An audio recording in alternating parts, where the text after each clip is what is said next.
Alright, asante sana, karibuni tena ndani ya OneMic Show. Na ni furaha kujiunga nanyi wapenzi wasikilizaji, tukiwa tumekuandalia taarifa za kusisimua, muziki wa kata viungo na kindumbwe cha siasa au politics ukipenda. We're streaming live on Facebook from Kilimanjaro Studios outside Washington, D.C. We'll shortly be going live on YouTube, so call all your YouTube friends. And please remember to subscribe to both our YouTube and Facebook pages at The OneMic Show, and then follow us on Instagram at OneMic Show.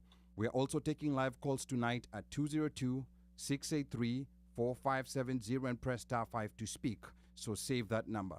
Now, later in the social hour, there were 2 female senators who were kicked off the floor of the Kenyan Senate earlier this week.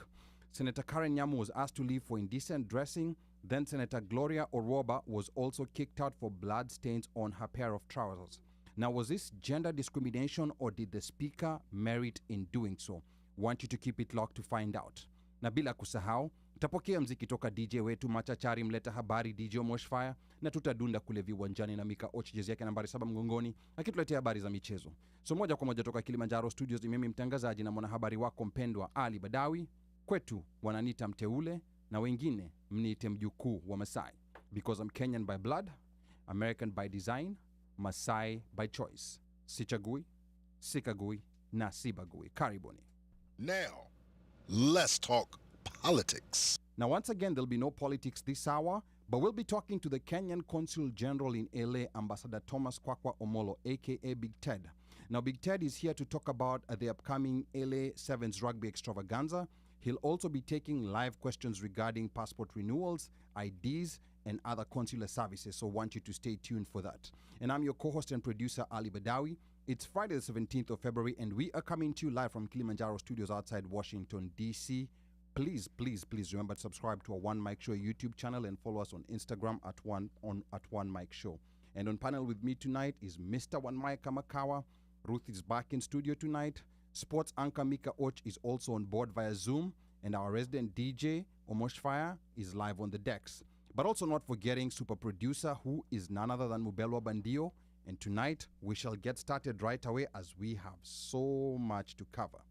Now, since the inception of e-passports for Kenyans a few years ago, the process of acquiring the document has been a pain in the behind for most Kenyans living abroad.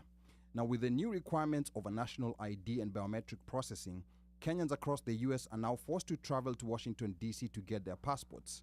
Now, President Ruto and Cabinet Secretary Ministry of Foreign and Diaspora Affairs, Dr. Alfred Mutua, announced a raft of measures to improve the situation in a meeting with Kenyans in the U.S.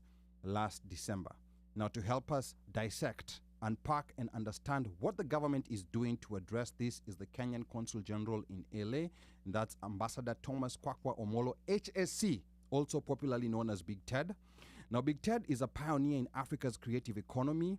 Through his efforts, performing artists and creatives have had enhanced visibility within different branches of the Kenyan government. Now, Balozi Big Ted has also been a visible presence at the LA Rugby Sevens and was spotted last year cheering in the stands and dancing at the stadium's festival area to DJ Tucha's Kenyan music. Balozi Big Ted, karibu sana to the OneMic Show. Balozi, can you hear us? Asanteni sana, nawapata vizuri sana kutoka LA. Mambo safi kabisa hapa. Okay, how are you feeling tonight? Oh, everything is fine. I'm ready to go. I'm ready to engage. Yeah. Alafu niachie kidogo niongee hapo ndani boss. Sijakuwa kwenye radio for a long time. Safi sana. Now, that video clip that was circulating, that someone looked like you, it's being circulated, by the way, by the official LA Rugby Sevens Instagram page. Yeah. And someone who looked exactly like you dancing. Was that you, or is that someone who was impersonating you? No. That's me in the flesh. Okay. This is the new brand of diplomacy that we are looking at. And I think with every new generation, there's a voice and there's a tone that is used to communicate that generation. And I think it's important that as we go into the next level of governance, government, and in our generation, we should be able to speak and act like the generation that we serve. And also, it's not an old guy trying to force himself on it. This is what I do.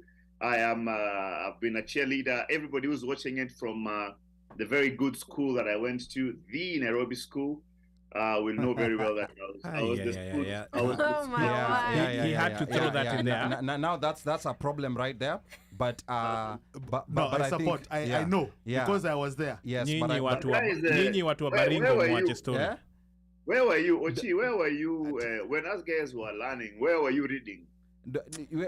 Where you know now Wow. before we Wow. before we go back to those school rivalries, there are some people who are saying balozi ni mtu anafaa kuwa anakaa kwa ofisi na suti na tai, unafanya nini kukatika katika huko ovyo ovyo with people at LA Rugby Sevens. What are you going to tell those people? All right. I think thank you very much, first guys, for having me on the show. The first thing that we have to understand is the Kenya Kwanza government is very much interested in an enhanced diaspora engagement. And part of that diaspora engagement is getting involved in the day-to-day life and activities of Kenyans and Kenyan Americans who are here in the diaspora. It simply means that the things that make us Kenyan, we must be present in those particular things. It's one thing for me to tell you, I want you to increase your remittances, but you're not involved in my business. You're not involved in where you'll find people. I know America has a lot of people, and I think we'll be talking about that, about how some people have given up on even trying to get any form of papers aligned and everything. Many guys tell me, hey, Ted, I'll go do it in Kenya, or I have an American passport. I don't necessarily need to do anything. I think for me, one of the best things is being able to meet people at their point of need, attend the things that make them Kenyan. Kenyans are touched by specific things. And there's a generation that is touched by chamas, churches, and everything. And then there's another generation that is touched by sherehe. And God has blessed me to be able to fit in all those situations. I can be anybody at any time, communicating the same message that the government is interested in the welfare of Kenyans in the diaspora, Kenyan Americans in the diaspora. And we want to engage, want to listen. This time we've come to listen and then together to look for a solution. We're not talking down at you. We've come here to talk with you. So it's a different type of diplomacy. Okay, thank you so much. And we have already our listeners joining in. Sleo Dwara Nasema, on meeting people at their point, please meet us in Texas. We're going to talk about that later. And then Dennis Wasonga Nasema facts. Ndukunda Mbuki says, watu wa patch in the house. Okay. And then, I see also so many other people have joined in, Stephen Batty and many other people. And then before I get the panel onto this, or before we get down to business, Big Ted, I want you to tell us just quickly how the LA Consulate is going to be featuring in LA Sevens. Mtakuwa huko mnafanya nini? Big Ted. All right. So one of the things that we started to do as a consulate, number one, we are the cool consulate. Of course, we are in LA. It's the hub of entertainment and a blend of mix of cultures. California, the fifth largest economy in the world. Most of the movies are done here. The celebrities live here. I think we have to reflect what exactly we've come to. One of the things actually which shocked me the first times I got here is I went into a meeting and this guy who walked in with shorts and just like a shati and flip-flops, and he was the one who seemed to be making decisions. And it's actually changed my perspective about how they look at stuff. It's basically what you can be able to do. What the consulate will do at the Sevens, number one, is we shall have a stand. And this stand is there to interface the government. We're there as the face of government. So last year we're there and we're there again this year, and we intend to continue being there and growing it. So we are able to offer other facilities right at the place. The first thing we shall be able to do is meet our people. Number two, we shall be able to take questions. Many people will land in LA on Friday, and what we shall do from Monday is communicate. The guys who are coming and will require some specific kind of service, we shall ask you to come straight to the consulate, get your biometrics done, and then get into the city, go see Hollywood and other things, so that we are through with you. The guys who will come to the stadium will be able to get your documents, get your issues, and then also be able to just communicate with you. I know there are lots of people who we've worked with who have told us, listen, I'll come and pick up my passport at the stadium. So we shall also be able to issue already prepared passports, IDs, right at the stadium. For us, it's a way of you being able to see who we are and just seeing that we're humans like you and we're here to serve you. So we shall be live at the stadium. We are also giving support to the cheering squad. We want the Kenyan spirit to be felt in that stadium. We shall be graced by a couple of government officials. I know PS Jonathan Mweke, who was also in Nairobi School, by the way. Wow. Guys, don't hate the player, man. Hate the game. He's the PS for sports. He'll be joining us to just reaffirm his intention to basically just sort out these sports issues that we've been having. Again, he's a young guy. He has the vibe. He's lived in the diaspora actually for quite a long time. Correct. So he comes on board to be able also to add impetus to whatever it is that we're doing. And what we've been saying is that the people who are being sent to the diaspora, it's good if they understand how the diaspora operates, because the diaspora is a very unique kind of a generation or a people, because they live in societies that are very efficient, which are very on time. If they tell you it's tomorrow. So all we're trying to do is to create a culture that all of us are able to fit in, not only now, but also in the future. Okay, all right, good. And I think, like there was an important point that you brought out, that the people who arrive in LA on Friday, they can go straight to the embassy. There'll be a special arrangement for biometric processing to be done. I think that's a big deal. I think that's very important for people maybe who, are planning to travel for their biometrics but are now going to LA, so you can save yourself that trip. So that's so that's very good. Now I want to go to Ruth right now, and Ruth, you had a question to Balozi regarding diaspora engagement. So Salimia Balozi, the listeners who maybe have not seen you for a couple of weeks, and ask him what you had in mind regarding diaspora engagement. Truth. Asante sana Ali, thank you so much. Hi everyone, I am back in studio. I'll try to be updating when I'm coming, but I'm glad to be back in studio. And I'm glad to meet Balozi. I was just telling him when they said that I You what? did not know him. You did not know who?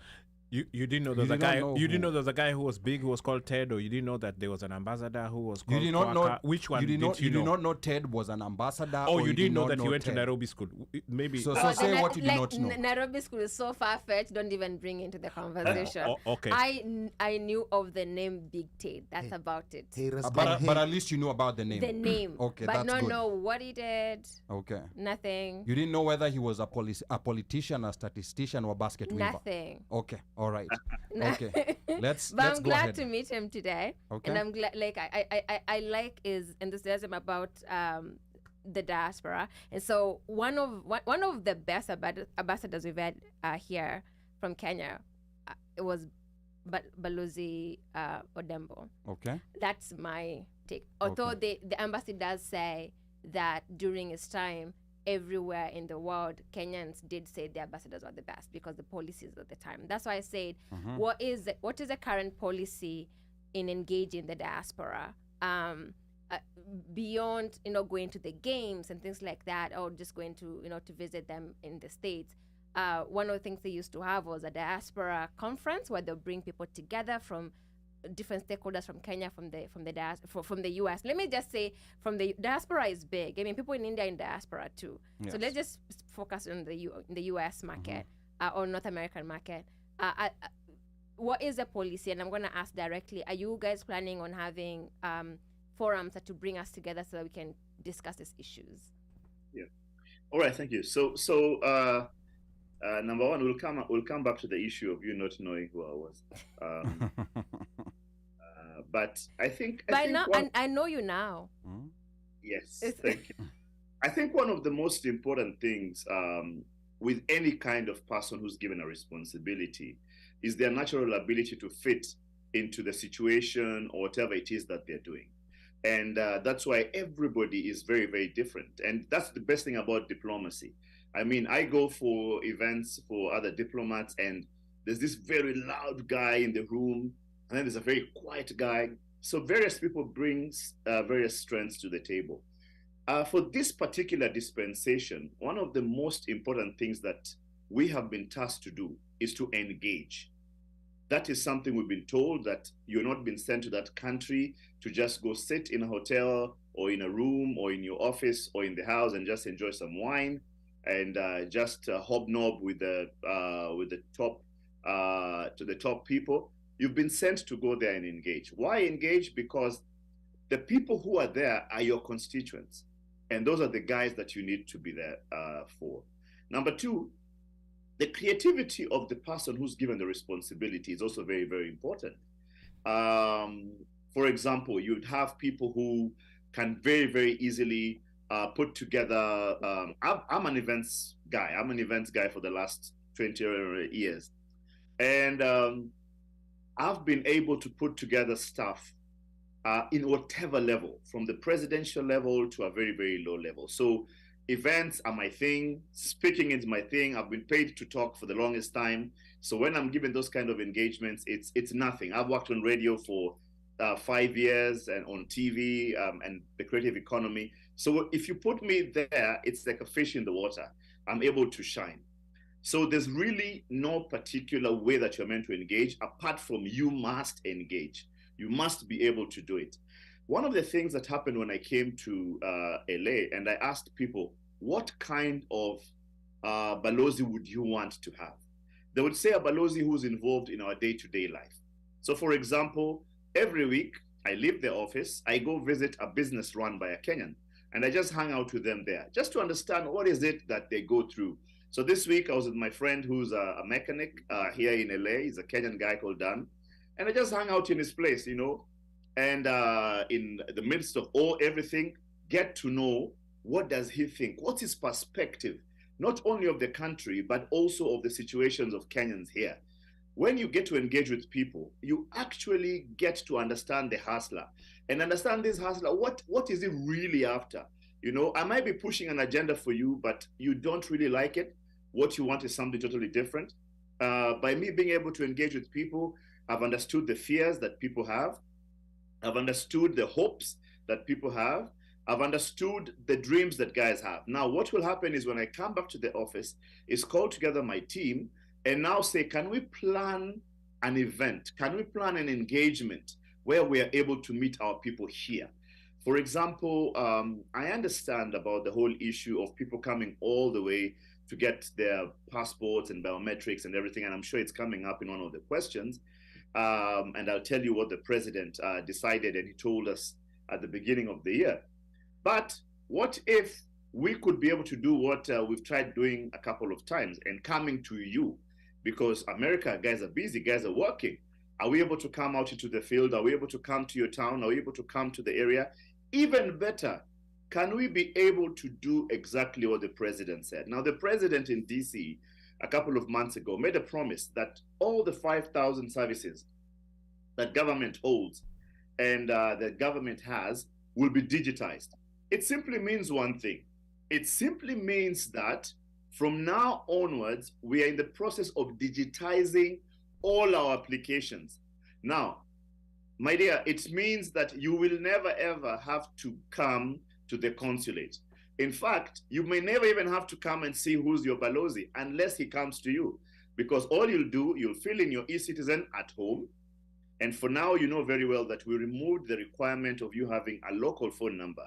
Yeah. We've changed your email address, whatever it is, Hotmail, Gmail, Yahoo, whatever, to be your identifier.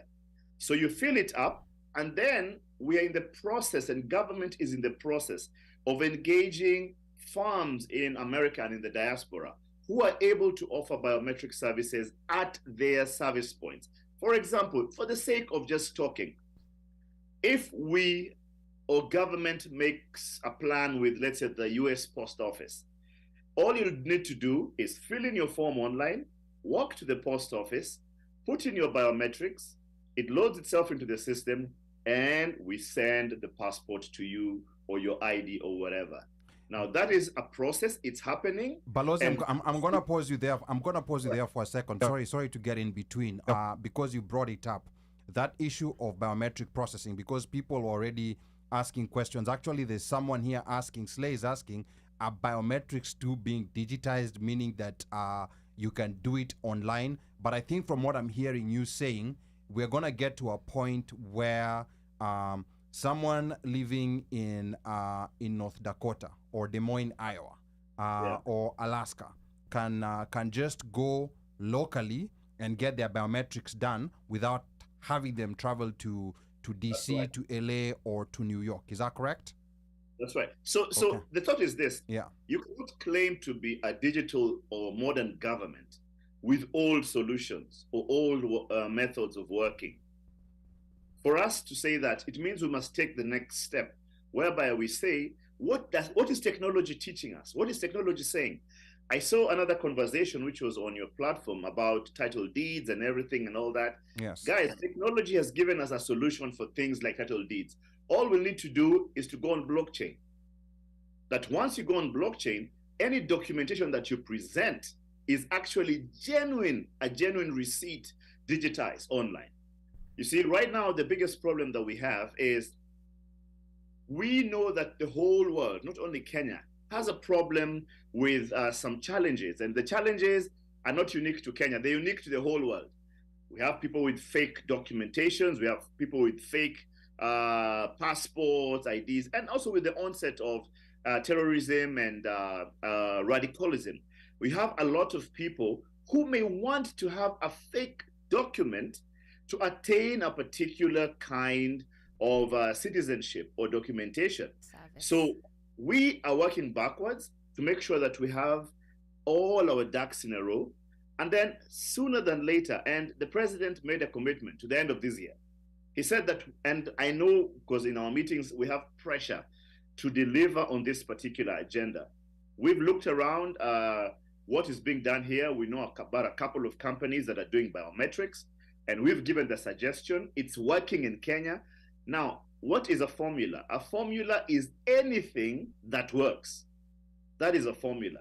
If it's working here, it means it can work in Kenya. So government is 100% committed, guys, and you can take this to the bank. Okay. We should very soon be announcing it and saying, this is what you need to do, where you need to go, and it will be all done. I think that would be a great step in the right direction, because people traveling all over the like so far to come just to DC for basic services they can get where they are is just ridiculous. So that's really good. So somebody is asking, part of this question on engagement is, I'm gonna read it as is while we are on technology, please let us have people answering phones for consulate, especially pale DC. So this is something I've heard a lot people say, that calling the embassy in DC, and I know you're not in DC, but like maybe you can speak to it, because I mean you're serving us. What is the problem, and what are they doing to address it? Well, like, I think people call and don't get callbacks, or it just doesn't, nobody picks up. It's actually a conversation that we've had severally in our meetings, in our staff meetings with all consulates, where people say that I tried calling, it didn't go through and everything. Now, I want to take blame where it has happened. Now, if anybody has ever been in that situation, I have. I apologize on behalf of wherever it is that you called. I know of people who have also said the same thing about my station here in Los Angeles. One of the things that I have done since I came here is I established a unique email address. Now, we have what is in the office, but I have a unique email address that comes to me, so that in case you're not happy with the service that you're being received, then I receive the email. And I'm able to look and ask people in the office, so-and-so called at this time, how come it was not received? Please right share here, that email address. Share that email address so that people can write it down. So, and understand that LA serves the West Coast. One of the things is we have West Coast listeners. Hatutaki kuharibia soko watu wa hizo sides zingine. Okay. That everybody floods with it. Although, if you write to us, it is our prerogative to be able to direct you to where you're meant to go. Now, for LA, we have an email address, ask@kenyaconsulateLA.com. Now, in 2 weeks, we are changing our website to .go.ke, but for now, you can use ask@kenyaconsulateLA.com. Somebody there with an accent can say it for me so that guys in the diaspora can be able to understand. OmoshFaya. Try your accent. And while you're at it, we have somebody from on YouTube, Paul Nzengu. Karibu sana. He says, "Hi Ruth." Hi Pablo. Today is jump ship to YouTube. Good point right there. At least people will get to see the faces behind the consulate. Will the consulate stand by serving Kenyans from all states or just the West Coast? That's question number 1. Question number 2. As a creative, can Balozi speak briefly about the Creatives Council that was unveiled by CS Namwamba? Any plans to rope in Kenyan creatives in the diaspora? All right. If you're going to discuss that now, or I think we are going to have that discussion later. Because Omosh is going to lead that conversation regarding creatives. Yes. And I think one question that maybe we can just jump onto right now, because Pablo has brought it up, then you can read the comments. Okay. Is maybe the the difference between the DC embassy, the LA consulate, and the New York mission, because it's quite confusing, and that's why Pablo is asking here: will the consulate stand be serving Kenyans from all states or just the West Coast? So DC, LA, New York, Big Ted, please answer that question. Je ne sais pas. All right. So this is a very important question, because it actually sometimes. By the way, can I turn on the light? Cecil na Ochi took on a bit of an issue. Give me a minute. Yeah, turn on the light. But while Balozi is turning on the light, I think it's important to know, because a lot of people know that there's a mission in New York, right? There's a consulate in LA, and then there's the embassy in DC. So what is different? What exactly do they do? What? Yeah. What do they prioritize? Yes. If it's DC, or does what happen in DC happen in LA and New York? Because one thing is we're able to vote. So if we were able to vote, in the 3 joints, then I would think probably chances are, because remember when the lady from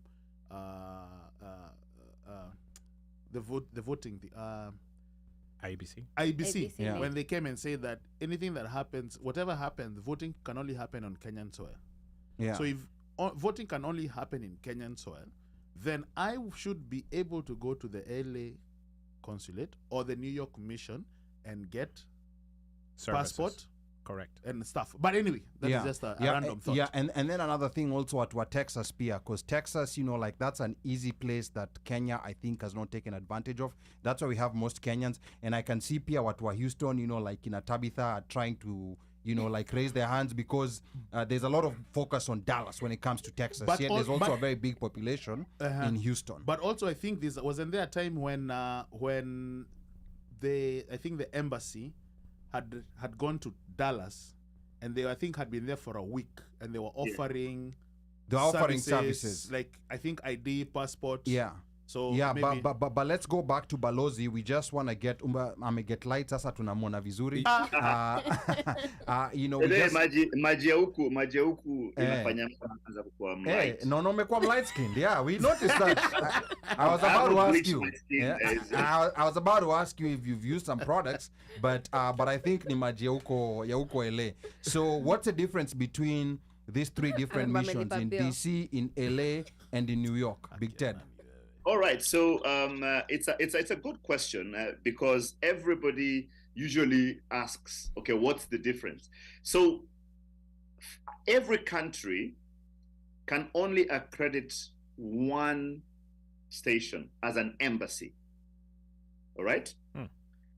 So the accredited mission by the American government is in DC.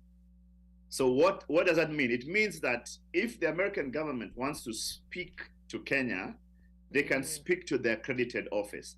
think about it. If we're three of us in America, and all of us start talking to government and giving everything that goes on, if there are to be any bilaterals, which will happen, they have to be done with one particular mission. It's done that way for easier coordination, and so that nothing gets lost in that whole system. So the DC office is Kenya's accredited mission to the US. It's headed by an ambassador, who's Ambassador Lazarus Samayo, who's also a dean on this side. Now, the New York office is Kenya's mission to the United Nations. Now, you know very well that Kenya is a great player at the United Nations. And for that particular purpose, it was important for the country to establish a mission there so that our representative who sits on all those committees and the Security Council is able to have an office or a place or a center inside the UN. And then the office which I run, which is right here in Los Angeles, is set up to handle the West Coast of America. Now, all the people who run them are ambassadors in order of different levels, and everybody handles with everything which they're meant to take care of. So what is the bigger vision? The bigger vision is LA takes care of the West Coast, 13 states, down to Hawaii. New York handles the UN, but because of the expanded responsibility, over the past few years, we've used them for other things. And then DC handles basically the rest of the Americas and is also the interface with the American government. It does not mean that the other two ambassadors are not recognized. They are recognized by the government, but as serving in the consulates, which are in the Americas. Okay, and Slay is asking which states are West Coast, asking for the South. These are Texas people. They feel like prodigal children. They feel left out. Slay should see us after class.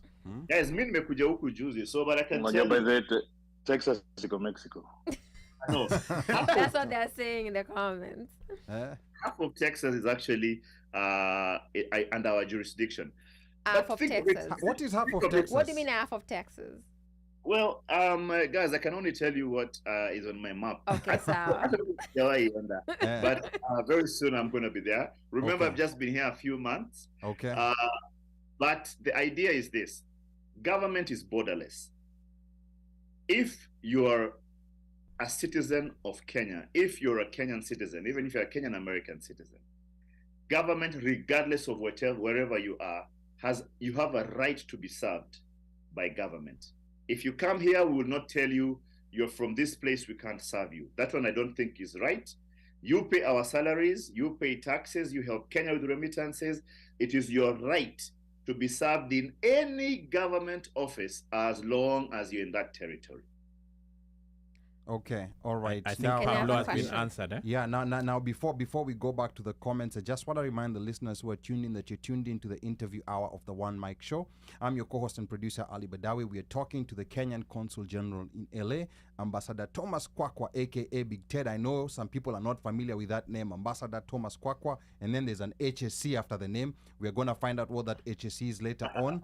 Now, Balozi Big Ted is ready for call-in questions. So I think we're going to have someone here monitoring the phone lines, and the number to call is 202-683-4570. Press *5 to speak. He will later in the hour be updating us on promises made by the CS for Diaspora Affairs, Dr. Alfred Mutua. So I want you to stay tuned for that. But before we continue, Micah, I want to come to you, Micah. Balozi Big Ted will be participating tonight in the sports segment. What are some of the issues that you want him to address so that we can give him a chance to prepare, asiseme tumemambush. Micah, twende kazi. Unajua kitu moja nataka correct leo. You're never corrected. Today hatuna interview our maneno. Today we have an interview show. That one. Hiyo nimekubali. Kizungu.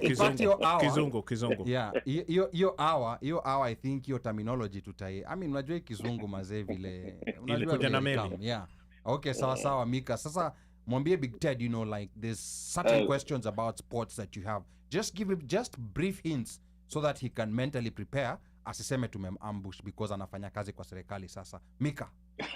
Anyway, Big Ted, some of my questions are going to be based. Actually, my questions are going to be based mostly on young talent, and that's my first question would be: so what are some of the plans that are being enacted by the government and being implemented by you guys in the consulates and embassies in regards to shaping or nurturing of Kenyan talent and getting them acting as a bridge to ensure that they get scholarships coming this side or being admitted to academies? How are you using your influence to encourage the government to look at sports and a way to promote sports in the country by the interaction here? And then my follow-up question is going to be on the other way around. How are you integrating talent of second, third generation Americans who are very talented in America and can help in enriching the sports side in Kenya, especially in basketball, rugby, soccer, and other games? You have so many talented kids who are born here, who came here as young, and how can we integrate them back into Kenya? We've seen other countries go to their diaspora to strengthen their national teams. How can you guys in the consulate work together that? So we'll think about that, and we'll discuss more about that when we move on further into the show. All right, asante sana Micah. That's gonna be in the sports segment, so stay tuned. What was sports? But wanna go back to Ruth right now. Okay, so I'm gonna read the comments. Some of them are questions, so when I get to the question comments, I will ask Balozi to not to answer. But the rest of the comments, just people expressing themselves. That's how we engage with our audience. Okay, so Nduku says, exactly, they will, okay, sorry. They're talking about the embassy in DC. Exactly, they will put you on hold and you might think Rapture got them and left you. Those people act like DC is their father's house. LA are good. They answer phones and get you the help you need. DC nilitoka now. I know zero customer service. They're very rude. Okay, so this is people expressing themselves about DC's office.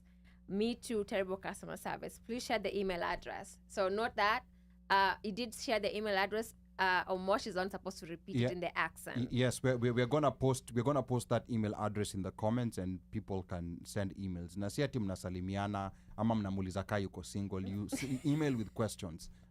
Ruth, back to you. So, Osheke is commenting on the terrible customer service and saying that, and yet our taxes pay them.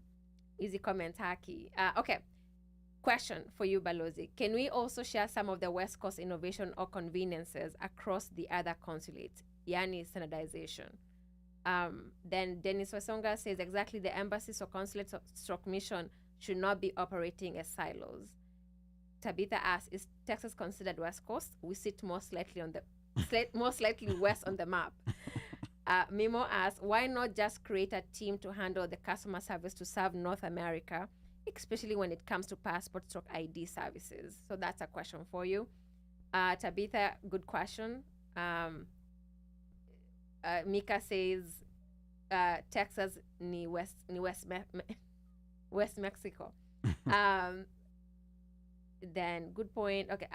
When Big Ted went to turn on the light, aliambiwa amelipa bill. Alafu akamba natumia aromat when you say you're light skin now. Okay. Okay, give me a second. Okay. Then Stephen does ask, can the consulate get a customer service unit to pick the calls centrally and forward the issues, but run by Kenyans, because some people, akina Chanikwa here, don't understand our problems. Okay. So basically, can we have a customer service unit run by Kenyans, not So we can't send it to India? Well, they're asking it be run by Kenyans here. Slay wakitufukuza show itafungwa because all our followers will disappear, or it's somebody being told to get out of the chat. Please, which states are West Coast asking for the South? Fiji water manenos au ni seltzer water? Nani kana maji? I get very optimistic as I listen to him. Great guest. I think I'm in agreement with that. Ali Badawy, reason I asked my questions about customer service. I think we have 3 different people asking about customer service, whether it can be centrally operated for all the missions.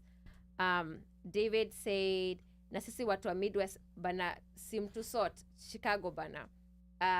Karibu kwetu Thomas Big Ted Kwaka. We got the barbecue and brisket ready. Steven, uko wapi? Brisket is Texas. Okay. Brisket is Texas. Okay. Washeke, Ruth, some comments, some questions here in the chat. Thank you, Washeke. Very good. Akuna going around the corner. Zile zina fence is answering questions very well. Thank you, Big Ted, for that. Somebody did say it doesn't work in DC, so we kind of need you to pass this message along to DC for us.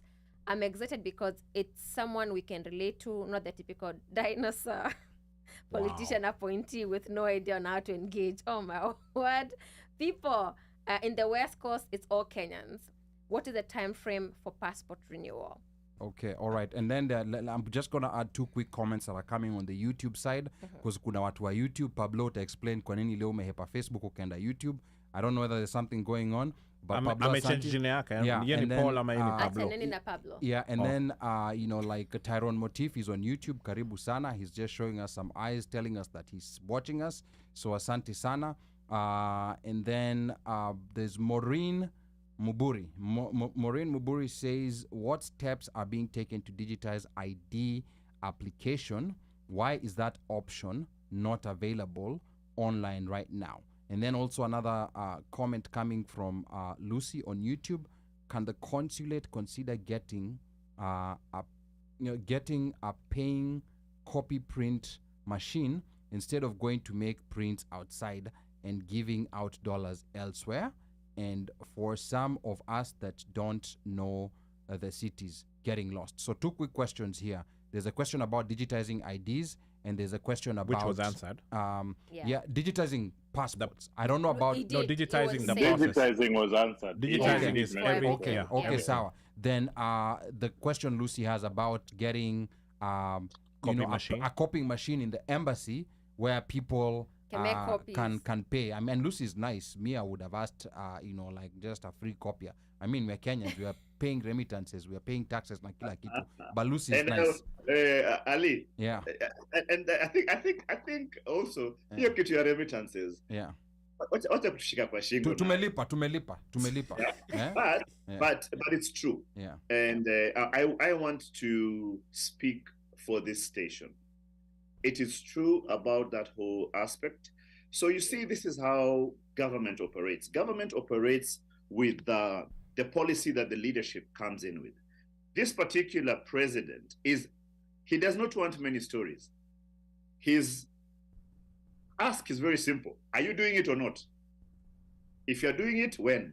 If you're not, why? No many stories, nothing. I mean, I hope you guys saw that he actually said and told us government officials that now WhatsApp is actually a mode of communication, which means I don't have to rush to the office to do a memo and then I sign it and then I post it on a board. We send it due to which secretary? No. So right now we're doing everything on point. Everything is being done on point. So it is true that for the longest time, if you came to our office, you would not be able to do the prints. And yes, there's a shop downstairs on this building that we're doing that. But we've had an internal meeting and we've decided that we shall actually give that as a resource to the people who come to the consulate. But what we'd also want people to do is to do it exactly the way you do it if you're going to go to an American office. If you're going to the DMV or you're going to anywhere else, you always make sure that you've done everything online. So we also want to encourage our people to follow the same process. Do everything online when you come. Whatever needs to be changed, it can be changed, and then we shall be able to do that. Finally, was the fact that previously, government was very shy to do business with its people. For example, government did not want to charge you 2 shillings for a photocopy, all right? But right now, as an office, we've actually made a commitment, and in the next 1 month, we shall be able to provide that particular copier service to anybody who comes to our office, and whether it shall be paid for, depending with what we're asking in terms of a budget or whatever, that shall be handled, and we shall be able to do that. One thing we're committed to is changing the way diplomacy and the consulates and the missions have operated. That one I want to give you an assurance. And I will speak for LA, that LA will give services to you guys regardless. Whether you talk to us, whether guys tell us, whether guys say, we shall give you services, you know. And anybody who's come here will assure you that when they come, they never see anybody idling and sleeping somewhere there and just kulaying mandazi and chai and just doing that. We are very busy making sure that it's done. We just will perfect whatever it is that we need to perfect, so that at the end of the day, everybody will say, you know what, this station actually offers some of the best services possible.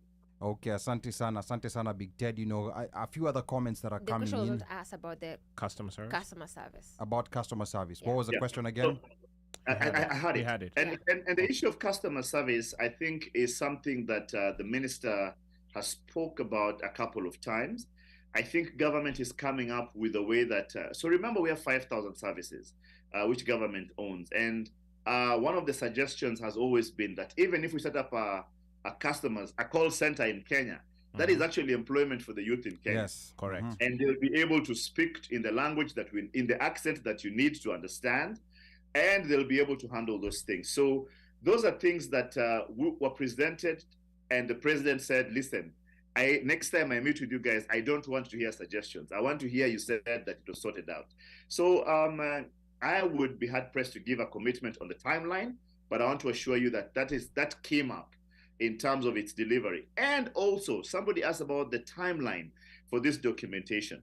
Now, for the longest time, all our documents were done in a central place in Nairobi. So it means that if somebody in Pakistan is applying for a passport and somebody in Alaska is applying for a passport, all of them would be sent to Nairobi, the central location, sorted, and then done that. Now, number one, you have to understand that this is a security system. Okay, we just don't want stuff being given everywhere. But number two, you have to understand it's about the sovereignty of the nation, that the sovereignty of the nation dictates that the nation can actually take this responsibility. If you look at the chapter 1 of the Constitution of Kenya, it's very, very clear in terms of what it says.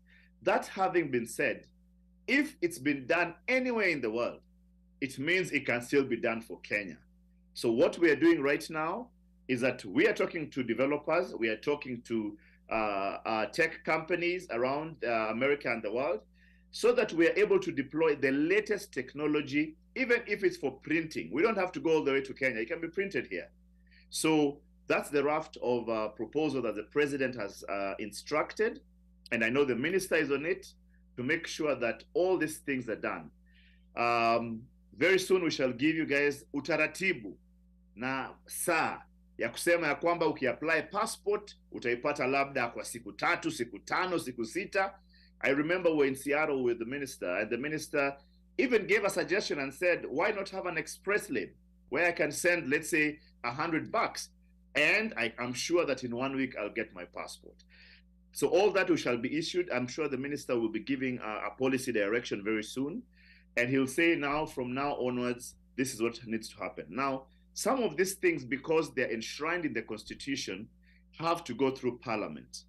For example, we cannot just decide today that you shall pay extra. All these costs and amounts are actually passed by Parliament, and all that shall be given. In the meantime, the responsibility of the consulate or the mission is to communicate. And thank you. That's a good point. I'm willing to lie down and be whipped for all the times that we have not communicated to you. And for that, we apologize. That's something here in LA, we are trying to make sure that we talk to you, not at you, we talk to you, and we make sure that there is somebody on the floor to assist with anything that comes up. And that is why I said before, in LA, we've given you an address, an email address. And I have a file that I receive all the emails sent every day. So I can tell you today, the people who sent in their issues, I can tell you how the issue was sorted. I can tell you where it is in the system. I can tell you if the people were called or they were not called. For example, in the morning, Today, I can tell you who called, at what time they called, who answered the phone, and what was the reply that was there. It is just straightforward. So I can tell you the call log. We have call logs which we receive every morning. So I have two. I have my online version, which I can pick up on my phone anywhere, but I also have a filed document, which I'm able to tell you that X person called, and that's their phone number, and their service inquiry was for an ID appointment, and they were scheduled for Tuesday, this date, at this time at 11 a.m. So with time, and that's part of actually one of the things that we have in our performance contract. It is called system innovation. We are tasked with the responsibility to help innovate the system. One of what we have chosen is all these processes here have to go to a dashboard. That where I'll be seated, I'm able to see how many passports were processed today, how many calls came in today, and this one will feed into a bigger system in Nairobi at our boss's desk. If it's diaspora, our PS shall be able to see. If it's foreign policy, our PS shall be able to see, and they're able to access that. Also to keep us accountable and hold us accountable. And the day I leave here going somewhere else or going back to Kenya, nobody will have to call me on phone to find out where this and this reached. They can just go to the system, they'll be able to open it up and it will pop up. Okay, all right. So a lot of comments are coming in. And I don't even know if we're going to have a chance to read all of them. And as you've been speaking, you've been answering some of these questions that have been coming in.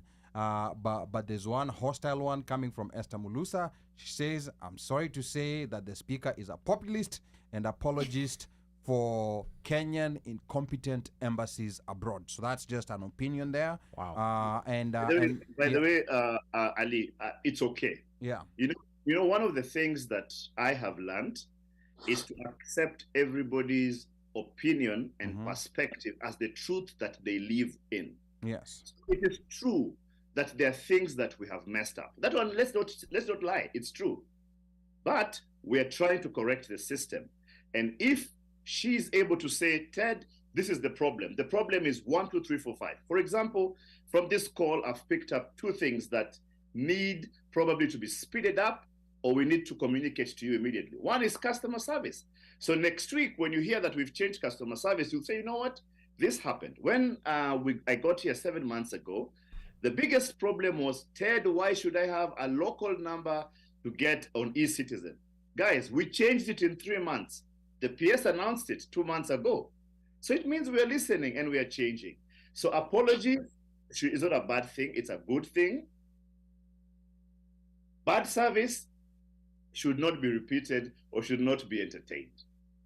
Okay, all right, sawa, and also Tabitha, and I believe this was a question that was answered, but she was asking, what is the success criteria you are measured against? And I think you talked about the dashboard. How are you all held accountable? For example, we are hearing that the LA team is doing extremely well, and also hearing that things are not nearly as good in DC. So why is DC not being held accountable?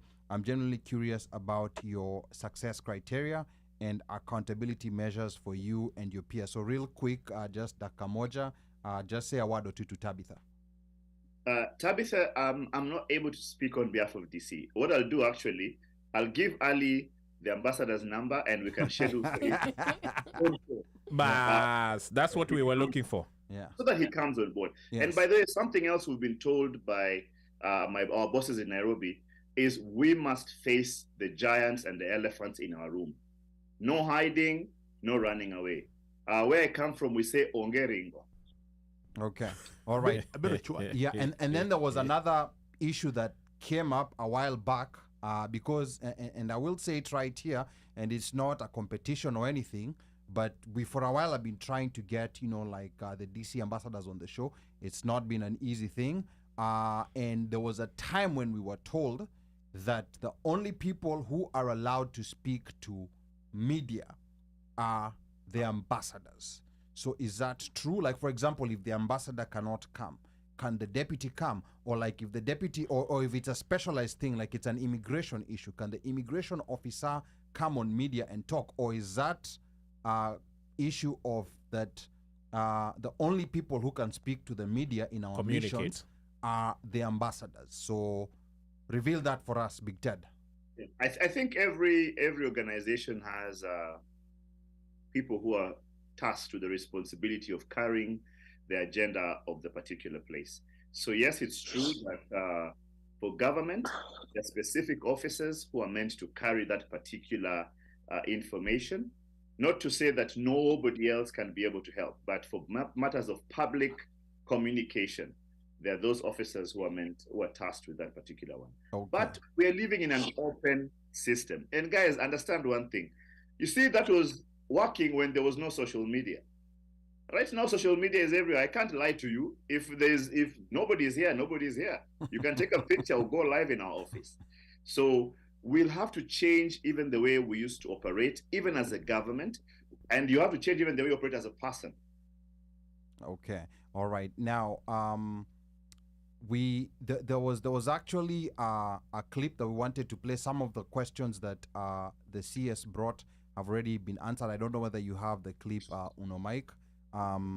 If not, but sometime last year, the Cabinet Secretary for Diaspora Affairs, that was in December, Dr. Alfred Mutua, who was part of President Ruto's delegation that visited the U.S., made some promises to the diaspora. And I'm not sure, like if we have that clip, Uno.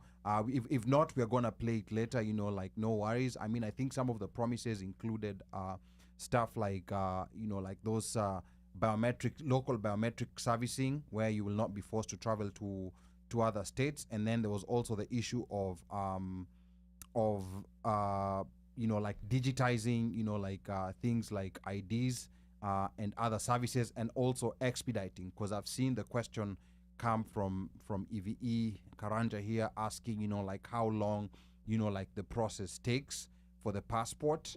And right now, like that's a very unclear answer because of the biometric processing that's involved.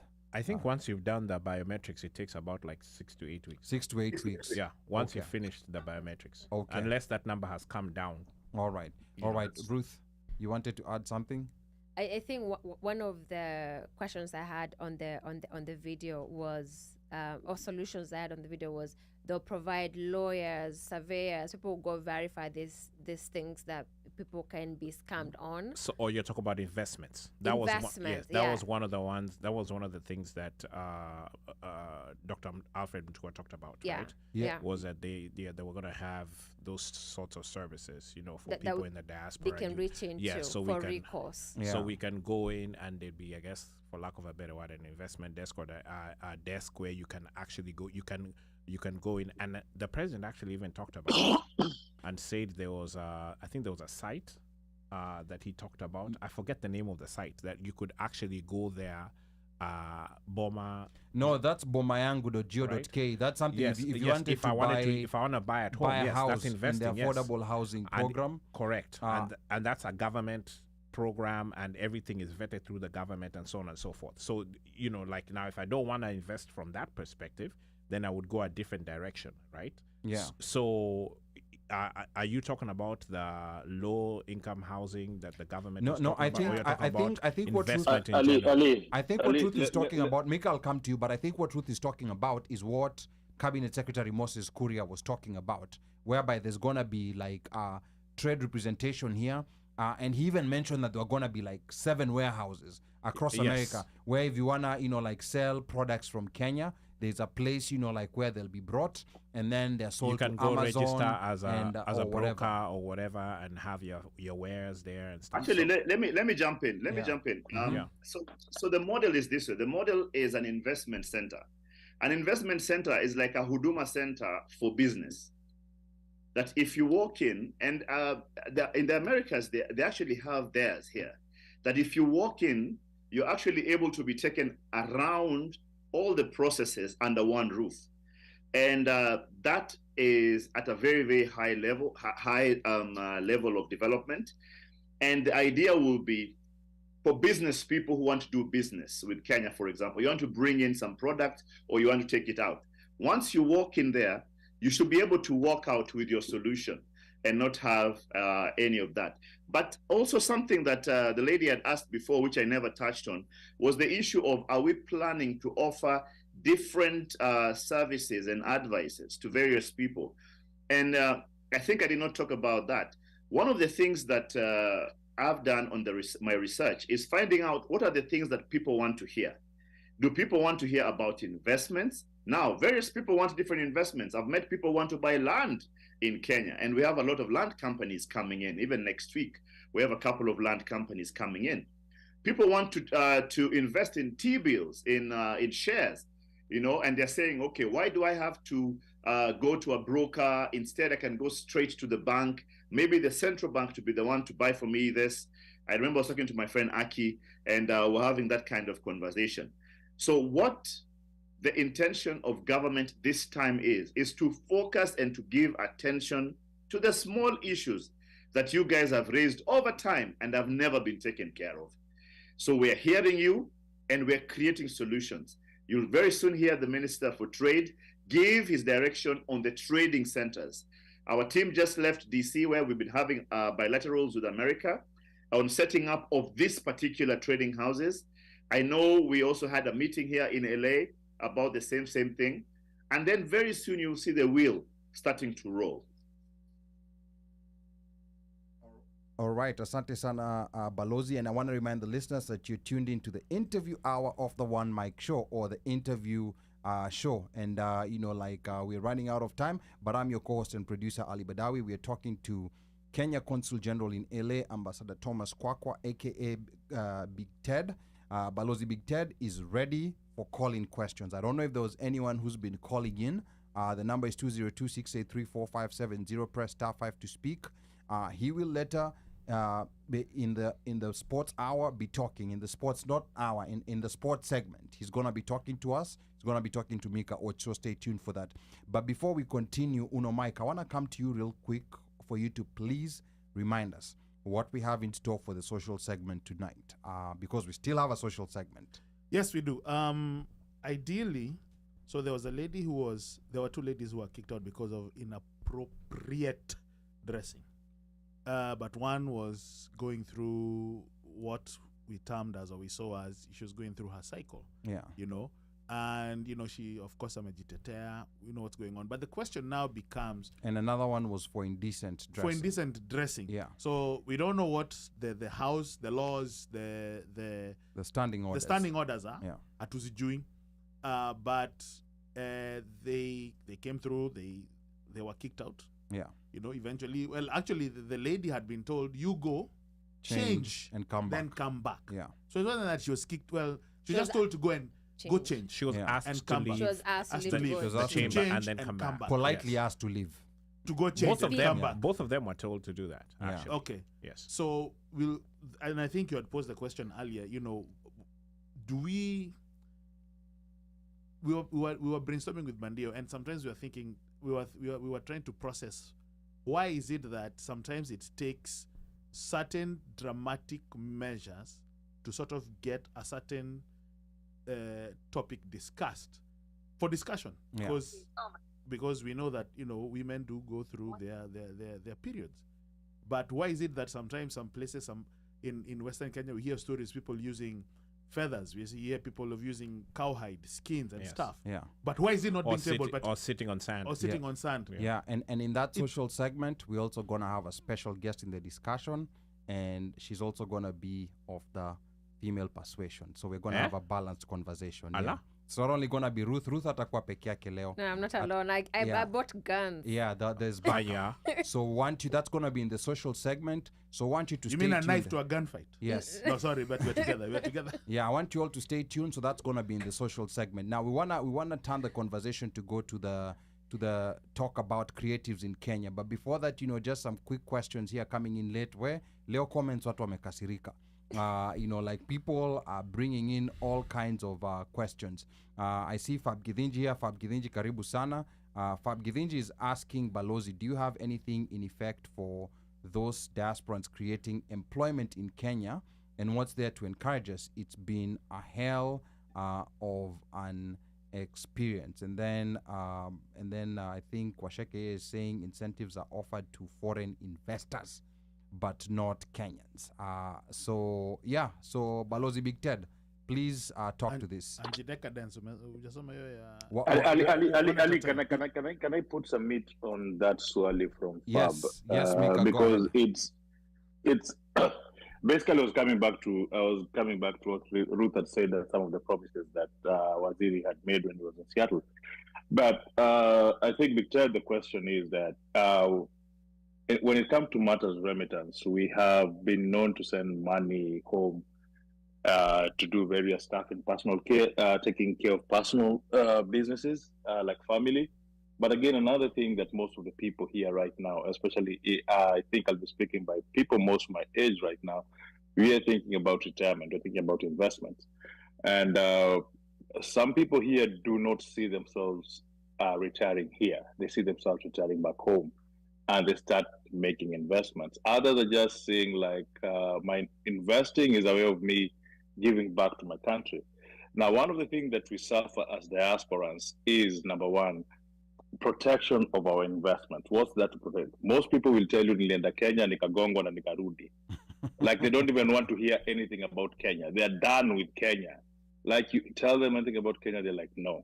And then the question that Fab asked, how do you encourage us to come back and invest? Because investing for us si kununua shamba na kujenga nyumba pekee. Some of us are professionals in the fields that we work with, and professionals who are very skilled and SMEs. So some of us want to go back and do startups, start companies that deal with technology. We want to bring back services that we can see that can help Kenya, but it's hard to get that, to get even just a step inside to try to invest. How is this regime trying to make it easier for Kenyans who want to come back and invest? Because the thing of just thinking of shamba na kumake apartment ama kufungua Airbnb ama kufungua gari ya kahaya, we know the ROIs of those businesses are not worth it. When we try to come and start a company back home, it just gets hard for us. But when somebody who comes out, a multinational or a white person come, like right now, if I look to Kenya, the number of tech startups in Kenya that are European are actually more than the numbers in Kenya. The most funded startups in Kenya are European-owned than startups by Kenya. All right. I think there are 2-3 things there which we have to tackle, and I don't know if one we shall actually have enough time to talk about. I think one of the things to show you that government is serious about the diaspora is setting up of the diaspora department. Like we have a PS for diaspora. That is what she lives, sleeps, eats, and drinks. That one is one of the biggest indicators that government is really, really serious about diaspora. Number 2 is the whole aspect of, I cannot expect you to continue sending remittances, but I'm still giving you bad service. So now the weight is on us as the workers of government to make sure we deliver service. Because why would you come to a restaurant if the waiter is rude every time? You'll be like, I don't need to do it. In fact, many guys tell me, Ted, I have an American passport. I don't need to come and get another passport. But those are some of the things that will be ticked on our report book. Number 3, and I want to go to the issue of investment. Why Kenya? Why now? This is my personal belief, that I believe that Africa is the continent of the future. Right here, Correct. We have almost exhausted all our social problems. I mean, in the streets of LA, there's like a small box with wheels which delivers food to people's houses.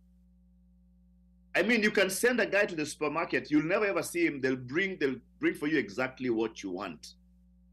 You go to a supermarket here and you can actually get the food that you want done the way you want. Yes, we have delis in Kenya, but we have great opportunity. Think about it. Kenya, Uganda, Tanzania, Rwanda, Burundi, South Sudan, Congo, and involved there, Ethiopia and Somalia are about 400+ million people. So anybody who is thinking about virgin markets should be looking toward even 10% of that East African market. Even if you have a product, and when we go to talk about the creative economy, that's what we're telling everybody. That you see, you are focused outside, but maybe what you need to really focus on is on the inside. Come in with a particular product. The issue of funding and funded tech companies, I think, is a separate conversation. I think for me, I look at it differently. I say Kenya, number one, think about it, has some of the fastest internet speeds on earth. It's proven. Kenya has one of the highest mobile phone penetrations in Africa and the world. Ashosho in Ushago has a smartphone. Kenya has one of the largest human resource capitals that we have even in Africa. That makes Kenya ripe for investment. Now, look at all these tech startups. I think what we need to be thinking about is, where does the money come from? Because he who has the cash calls the tune. Kenyan governments are very, very interested, and we have specific directorates right now. And anybody in America who wants to go and invest in Kenya and is having a problem, my email address is ask@kenyaconsulateLA.com. Write me, I will call you back. I will call whichever minister we need to call to connect you to make sure that this happens. Guys, understand one thing, that we have been told that it is not business as usual. And part of how we shall be judged shall be this particular thing. I as Big Ted, my legacy will be very, very simple. That he went outside his call of duty and made sure that this and this is done, facilitated this particular thing, and when he found that it wasn't working, escalated it to the highest office for it to be given attention. It's not business as usual, ladies and gentlemen. We want the diaspora to feel part and parcel of Kenya. I have spoken to a few people who tell me, Ted, I want to come and retire in Kenya. I'll have a home here, but I'll have a home in Kenya. What can I do? We have the Kenya Investment Authority, which is meant to advise you on how you are meant to invest. And in a different show, maybe we'll have a separate conversation about maybe some of the myths that people from the diaspora have come with to Kenya. Now, you know very well, we have a saying in Nairobi that mtu akitoka ushago, Nairobi streets was namnusa. Guess can nusa that this guy is not from here. Yeah. You know? Na mtu akikuja hapo kaembaya waga lazima utengenezwe. I think the most important thing is for government has set up a system for you to go in and say, I would want to invest in this particular area. Our Chamber of Commerce is very, very active and very vibrant, and it's now run by professionals who are in the Chamber of Commerce. If it's investing in money markets or in the financial markets, we have the NSC, which is there. We have the central bank, which is offering advice. I mean, guys, buy T-bills. Our T-bills have some of the best returns. Every Thursday, you get your money. By hook or by crook, you get your cash. The minister suggested something the other day. He said, why can't we have a diaspora bond, which helps us to build these roads and railways that the Chinese are giving us cash or whoever is giving us money? Why can't we have the diaspora doing those things? Those are the conversations we want to have in America.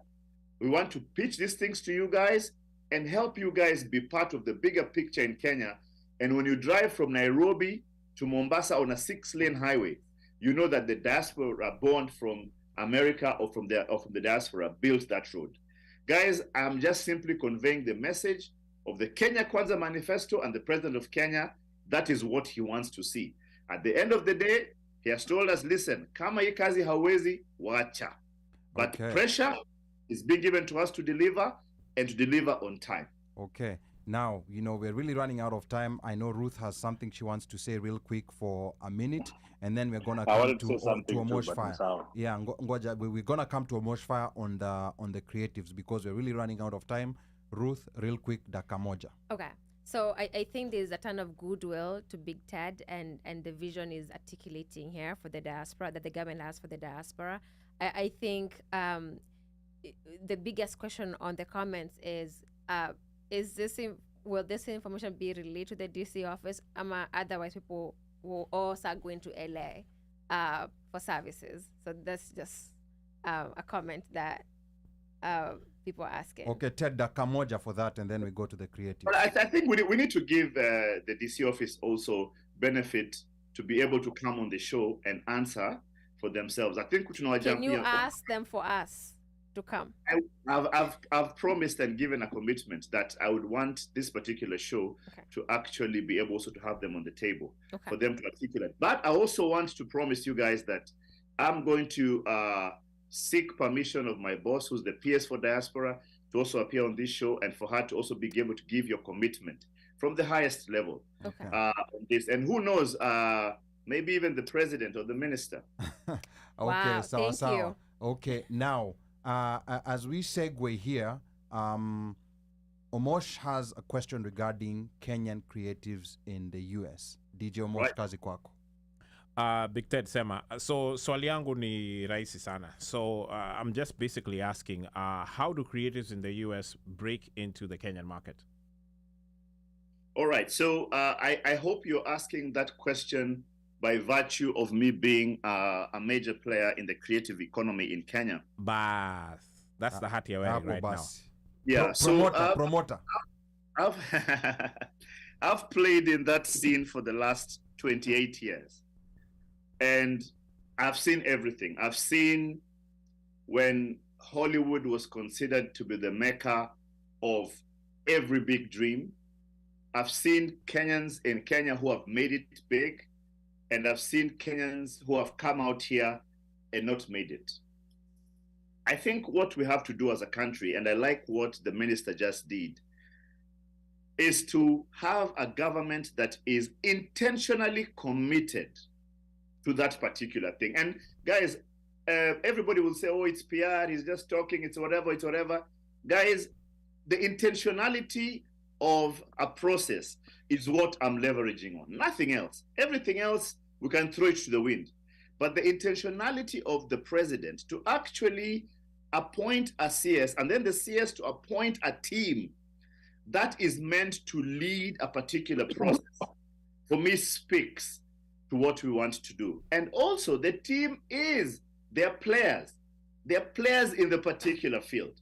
I think that signals a session of goodwill that I'm going to back 100%.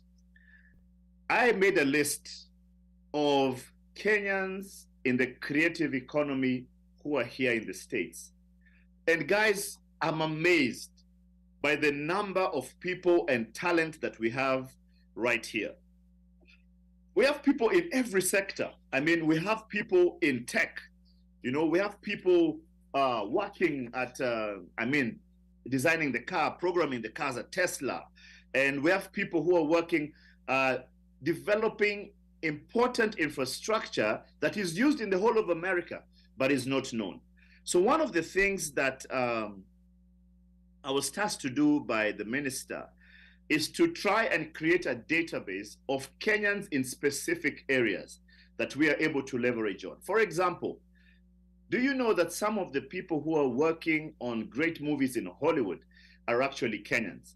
But what do we need to do? And take, for example, my dear girl, Poison Ivy. Poison Ivy, All-Star Weekend. Ivy will be at the All-Star Game. Now, think about it. That's one of the biggest ambassadors we can have right there in front of the world and with the stars. One of the things I did when I came to LA, I go for a lot of events, like every day. And I used to wonder, how come our brothers from Nigeria are in everything? I go for a low, and Ali, you remember I was beat up by that group when we went and collaborated on that awards ceremony. Yes. And when I went there, I found half the awards were already being given to the Nigerians. And I told those guys, listen, Bana, I went crazy, and I told those guys, you will not do this. And I told those guys in that meeting, if you do not involve Kenya, then these awards are not from Africa. Where? Okay, all right. What are those, Grammys, or what are those, Oscars? All these awards which we have gone in, insisted, and made sure that Kenya is also part of the narrative. Okay. As long as we have people like Poison Ivy, we have people like Gilbert Onyango, who just did a movie with Will Smith. Don't forget Lupita. Who? Lupita. You have Lupita. Yeah. We have people like Benjamin Onyango, who's been in Hollywood for 40 years, done lots of movies. I mean, we even have people who are creating content for some of the biggest magazines. In LA, I just met this guy who is an editor for some of the top series that you're watching at home. We have people like Wanjiru Njendo, who is a producer in Hollywood. Now, what the minister has tasked to be done is for us to harmonize all these guys and say, listen, when you're doing those things, are we able to mention this particular place? And we always say that we thank God for people who mention your name in places that your feet will never touch.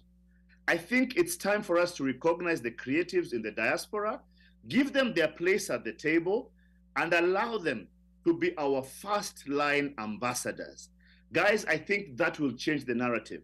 I want to give you a small case study. Right now, the biggest conversation in the world is about movies being shot in Africa. Now, every country in Africa is trying, and every production house in Hollywood is trying to scramble for our Wakanda. Everybody wants to try and create our Wakanda, you know? Now, the first thing I tell them, there's no Wakanda, and there is nobody like that. But I tell them, where I'm from, there is a guy called Luanda Magere. And Luanda Magere used to have powers that you could not spare him. And the people around this area are from Luanda Magere. Now, imagine if a studio buys it here and says, we shall make a movie about Luanda Magere, Mekatili Wemenza, we shall do Syokimau, we shall do any hero. We have 48 tribes in Kenya. We can do 10 each. Guys, all those are Wakanda stories. But who will tell these guys if the people who are in the creative economy here are not recognized, are not honored, are not given their place at the table? Let's go to sports. Some of the best players, I mean, you saw this very well. You guys watched American football, and that other team won, KC. And I was supporting the other team. Kansas City Chiefs. That other team. I was supporting the other one. He was supporting Philly. Eagles. I think he liked the green color. You like the green? Yeah, I think it looked like That's money. because I just had hype around it. I don't even know how that game is played. But you picked the best team. One of the things that happened at the end of it, I don't know if you guys watched the news, there was this particular player who came on the field with a Nigerian flag. Ah, man. I saw that. That thing. Yeah. One of the things I spoke to our minister today, I requested him if I could restart the Najivunia Kwam Kenya campaign. Why? And that's why I wear all these bands. Guys, it's a symbol of pride. The problem is we beat down Kenya so much, even as Kenyans. We beat it down in, corruption, these guys are bad, Kenya, Kwendeni, Huko, you guys are stupid, those guys are this, that we are not even proud, even when Omanyala is the fastest man in the world, in Africa. We are not proud when Gilbert Onyango acts alongside Will Smith in Emancipation. We are not proud when Jada Pinkett Smith does a movie which is released last week, but written by a Kenyan girl called Paris Olo. We're not proud when Poison Ivy, a Kenyan, is right there at the NBA, DJing on the floor, doing her thing. We're not proud when Rachel Mbuki in Hollywood is interviewing all these celebrities, and all she'll able to tell them is, by the way, do you know Kenya? And they speak about it. Right now over here in Hollywood, they're busy talking about, DNA testing. Let me tell you, let me not walk into bad territory. But I tell these guys, there's nothing like DNA. I tell them, before the colonialists came, there was only one place called Africa. And it meant that you could walk across everywhere. So it means that you came and picked up somebody who had walked across the other side and walked the other side. So what the DNA you have is called African. Don't forget, the biggest place which held slaves is in Kenya. It's Fort Jesus. It's bigger than even the one in Ghana. Yes, and you know, understand what are people using to sell themselves. They're using people like me and you guys. They're using you. They're using you guys on radio. They're using you guys saying, listen, we are from Kenya. We are proud to be Kenyan. but maybe I need to give you a reason to be proud. Yeah, and I think, like piggybacking on just what Balozi said, yes, kunywa maji hapo, but just piggybacking on what he said, I think, like this is something that we brought up on the show. Yep. There is this tendency, like there's kind of like a cool factor that has been given to bashing Kenya. Like where even when there's positive, you just constantly want to bash because that's the cool thing to do, and even people come and say, I don't do Kenyan, or you guys are still speaking Swahili. That thing, like is very, very problematic. And I keep telling people, yes, for every criticism you give, also make sure you say something positive. Micah, I'm gonna come to you real quick, 1 minute, and Unomike 1 minute. I was gonna add on when Balozi mentioned Poison Ivy. Yeah. Poison Ivy DJs for the Dallas Mavericks. Yes. Even while she's DJing just the games, she's going to play. She's the entertainment director. She plays Kenyan music. Yeah. She does. She does. She plays African music. Yes, she African pushes. music. She but Don't she go, pushes. dying. Yes. Yes, Yeah. she has played that like in a game. So like Balozi is saying, I think there's a need definitely to really, but we have to get those guys to have those guys. We have to recognize those guys who are making But check moves. this out, guys. One of the reasons when I came to Stato, I did a campaign called Rock the Band, where I would give anybody, celebrities, this band for them to wear. One of the things we have to do is to make it cool to be associated with Kenya. You remember us guys, the reason you guys are here is because growing up, Stato was a cool place to come. You didn't say you want to go to India or Pakistan or you to go even to Canada. You guys said you wanted to come to Stato because Stato was cool. So we need to make Kenya cool. So you rock the band, not because everything is good, no, but because there holds hope.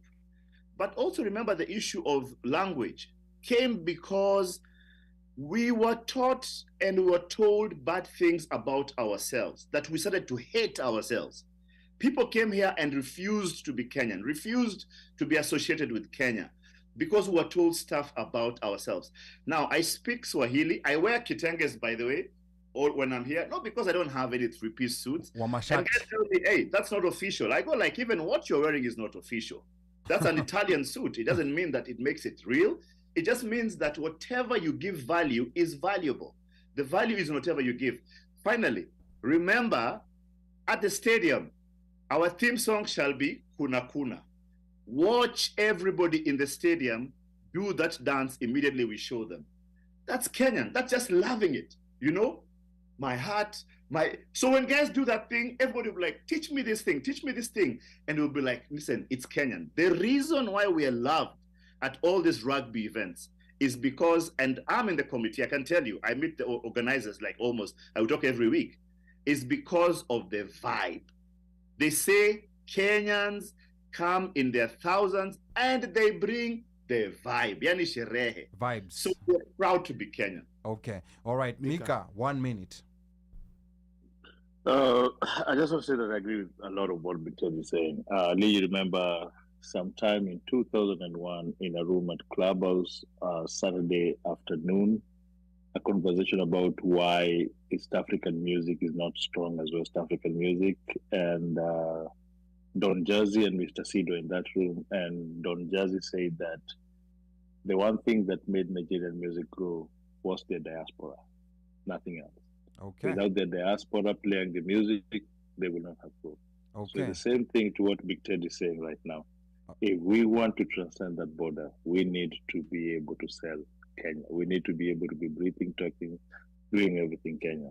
Okay. But then I have one, I usually like to throw a spanner in the works. How do we make the reverse of this? How do we make the Kenyans in Kenya accept the talent that is usually here, especially new talent from the diaspora in Kenya? Okay. All right. How do we make the Kenyans in Kenya accept the talent from the diaspora? Big Ted, 1 minute, and then we proceed to the next segment. Ali, you in 1 minute, Bwana. I just extended the show, Bwana. Utatulipa. So let me speak about acceptance. Now, I think I've not been replaced. I'm the chairman of the Kenya Basketball Federation Management Board. And one of the things that we have seen, and we have always been looking for who are these Kenyans in the diaspora who are playing out there who can come and play for the country. For example, I will tell you, Kenya will be represented in the fencing at the Olympics. Fencing. Yeah. Now, by Alexandra, who's in Germany. Okay, Kenyan will be represented by a small girl who's, I think, in Switzerland, and she's doing skiing. Yeah. Yeah, we've covered those Yeah. ones. Yeah. Yeah, So- we talked about so- those ones. So Kenya accepts all these people. I've been dealing with an issue whereby a lady is taking the daughter to play, and I know we have 3 or 4 players from the diaspora, second generation Kenyans, who are playing for the Kenya team. Now, what do we need to do? Number one, we need to inform the parents here that yes, we are open for them, so that if people know.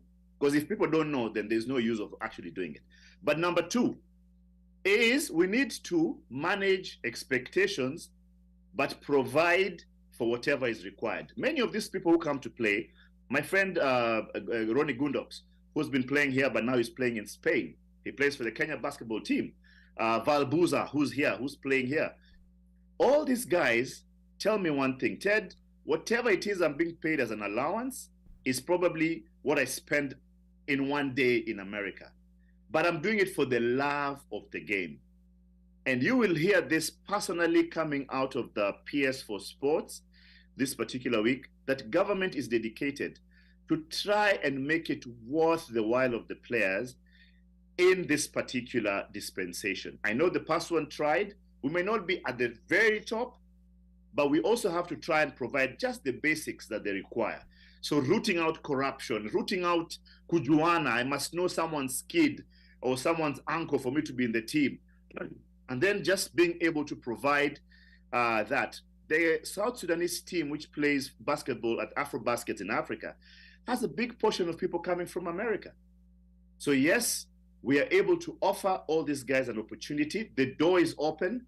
And again, if you have anybody, any sportsman who wants to take part, participate in any sports activity, I have the contacts of who you need to talk to. The associations will be able to connect you with the right people. Guys, let me tell you, I'm an apologist, I'm whatever. I didn't come here to play, Bwana. I came here to work, and work I will do.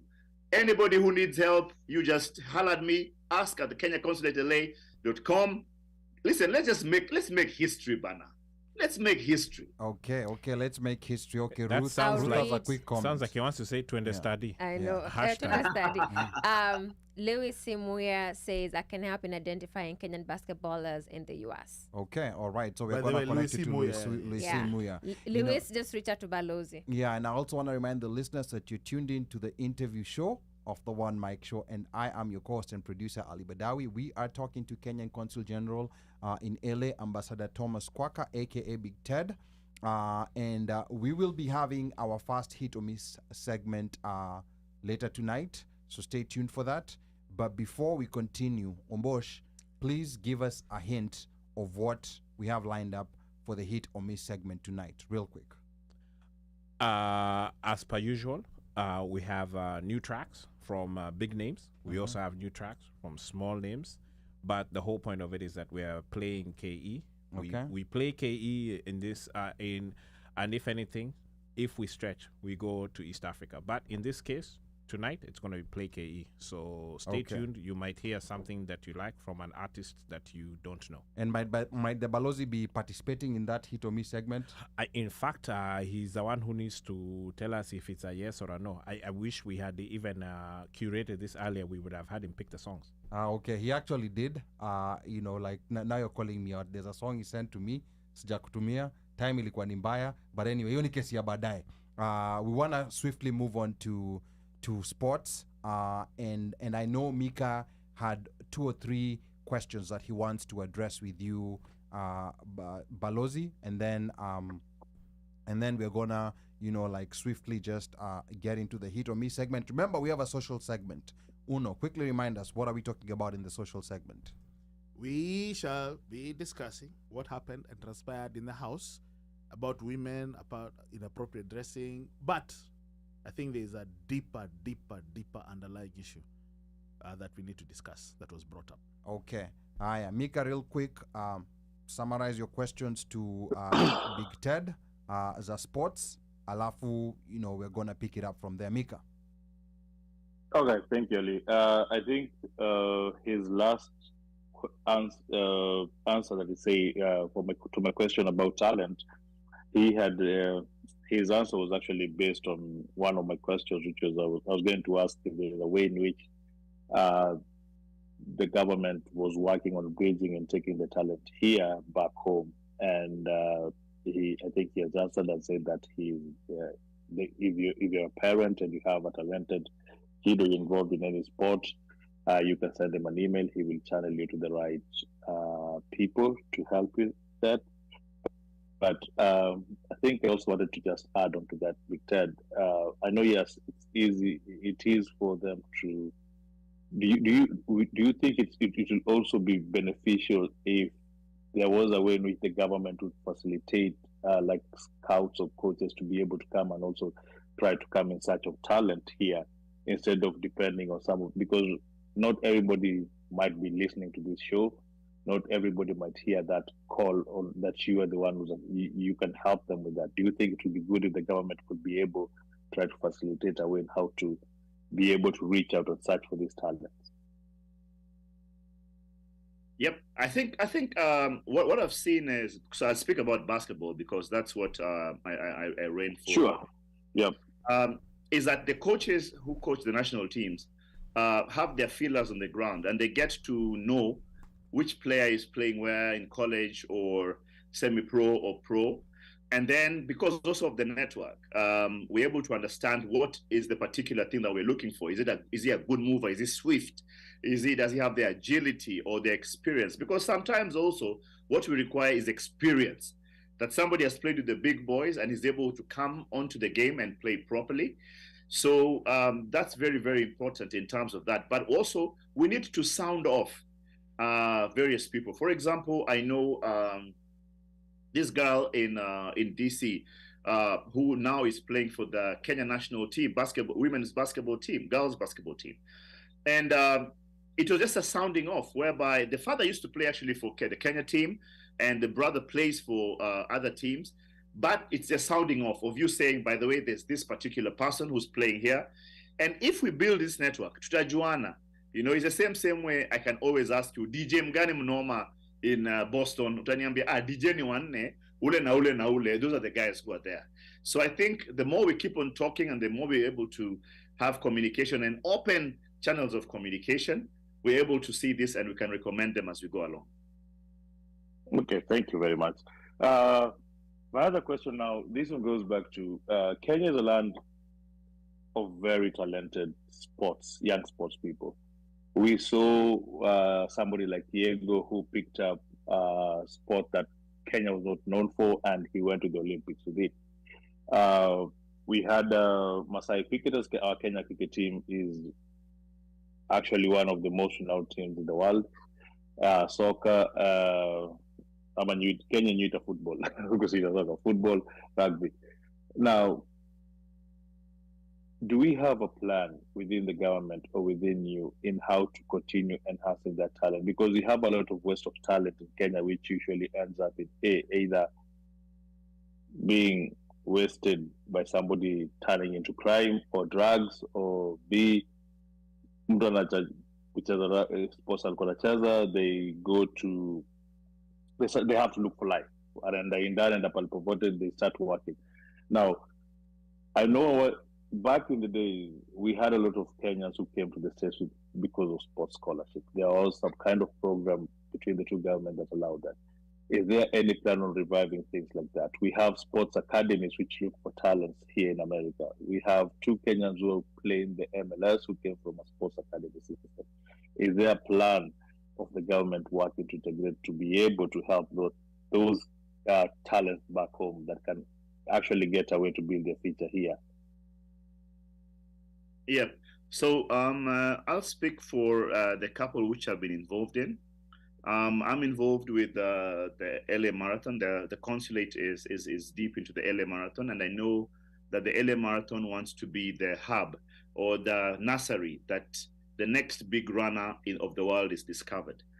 So one of the things that we're doing is collaborating on doing or being part of a marathon in Kenya, and then we bring those runners here to run in this particular thing. I think it's important for us to have a testing ground whereby even our skills can be tested, our knowledge of the game can be tested, and we can be able to bring people on the other side. Sports scholarships and opportunities are something that our PS for Sports, who's coming next week to LA, is coming here to, in particular, to look out for and to be able to encourage colleges, universities to be able to take up our students and bring them on this side and for that to be able to go on. So let's look out for a lot of robust opportunities coming up and programs that shall be able to allow young people from Kenya to come here and also to be able to do that. I know also sometimes people come here and decide Mimi Sirudi Tena and everything, but that's a way of life. I know some of our greatest athletes are actually here in America, and some of them are actually great coaches. You remember our 800-meter world champion, Paul Ereng, is actually a university coach here in America, and is able to help all these people who are coming in. Okay, thank you very much. I think my last question, and it's very fair for me to just talk about rugby. We are going to LA Rugby next weekend. And as Balozi said, he's going to be there being the #1 cheerleader, Kirukaruka. I just wanted to ask, what's your opinion about the recent nullified election of the Kenya Rugby Federation? We'll do it. That's a federation that has been having a lot of struggles. We can see it's affecting the performance of our team. And I know the PS was involved in straightening some of those federations, especially the soccer one and the athletics one. What do you think about the Rugby Federation? How I know you've been a big fan, you've been involved in it. What, in your opinion, yako tuka Big Ted, si ati kama balozi?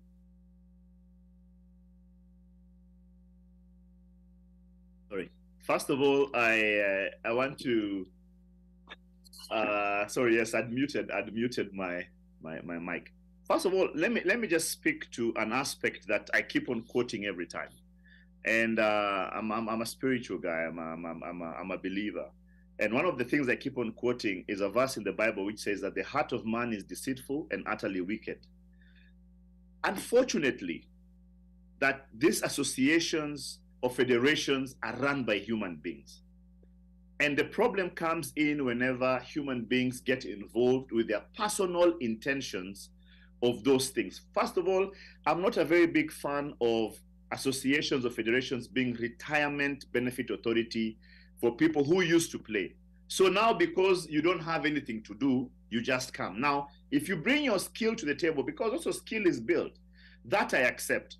But you cannot come and then make it or leave it worse than you are. And you cannot come in there because you're looking for position or portfolio to carry around and to be seen that you're in charge or you're in a particular thing. So for me, that particular part, I think, needs to be straightened out.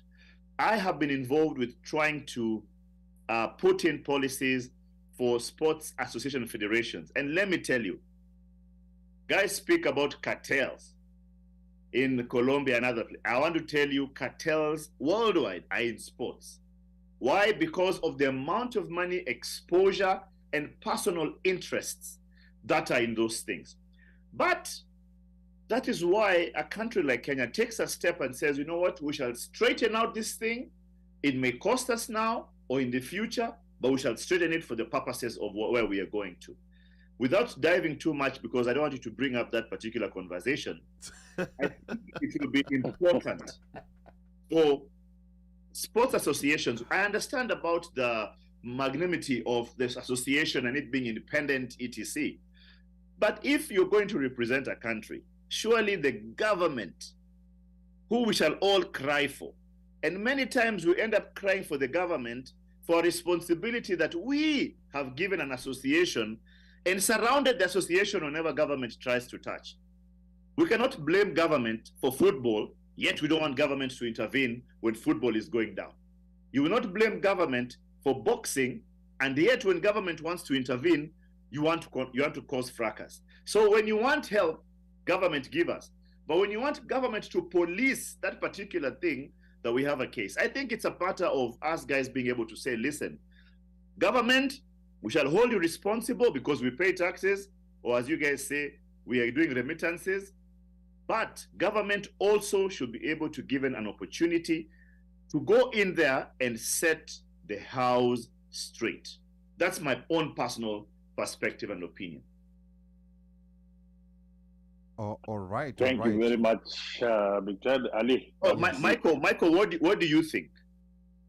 I actually believe I believe in what you're saying, and I think we're having this conversation offline with Omosh, and Omosh was complaining at the government intervention is what made us get banned in FIFA. They told Omosh, FIFA banning us is what was needed for us to clean up our house, and I believe the government should have a way in straightening how these federations are run.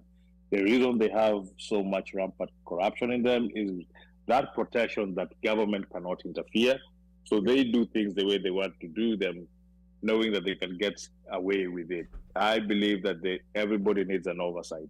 The government, which is supposed to actually fund these sports, if I'm dipping into my pocket for you, then I need to be able to see how decisions are made with this money I'm giving to you. All right. Asante sana, Micah. Now, Big Ted, we are coming to a close now. Contacts. You know, like there are people who want to communicate to you. There are people wanataka kuletea mashtaka na nini. I know you had provided the email before, but how can people reach you? And also tell the people who are coming to LA, the ones who want to see Big Ted, where can they find him? You'll find me at the stands with an Isukuti drum, which we've imported from Kenya, playing that thing very, very loudly and cheering our boys. I'll also be at the stand for the Kenyan food. I've missed nyama choma, so we shall be doing lots of nyam chom there. But I'll also be at the consulate stand, helping give services to our people. Those who are coming to LA, it's going to be a festival. There'll be a lot of social activities happening after the match. And something we're trying to tell people is, tuende study kwanza, alafu sherehe baadaye. Yes. So everybody, let's go to the stadium. Let's support our boys. Let's give them the morale they require. And then tuende tupige sherehe. You know, Kenyans, the best thing is that tupige sherehe na bado tunaingia job on time. So we're able to do these things at the same time. There'll be a farewell party on Sunday, I know. We shall also show up there, cheer the boys up. You know, there'll be guys selling merchandise, buy the merchandise. There'll be guys doing all sorts of things. Let us just bring the Kenyan spirit to the place. Now, for those who would like to reach out, so that number one, there is accountability. And number two, there's traceability. I would love you to use the email address I've provided. But right now, also go to all our social media handles across the board. Kenya Consulate LA. On Facebook, Twitter, TikTok, LinkedIn, Instagram. Just go to Kenya Consulate LA. Follow us. We post lots of stuff there. There's a lot of banter. There's a lot of celebration. There's a lot of stuff.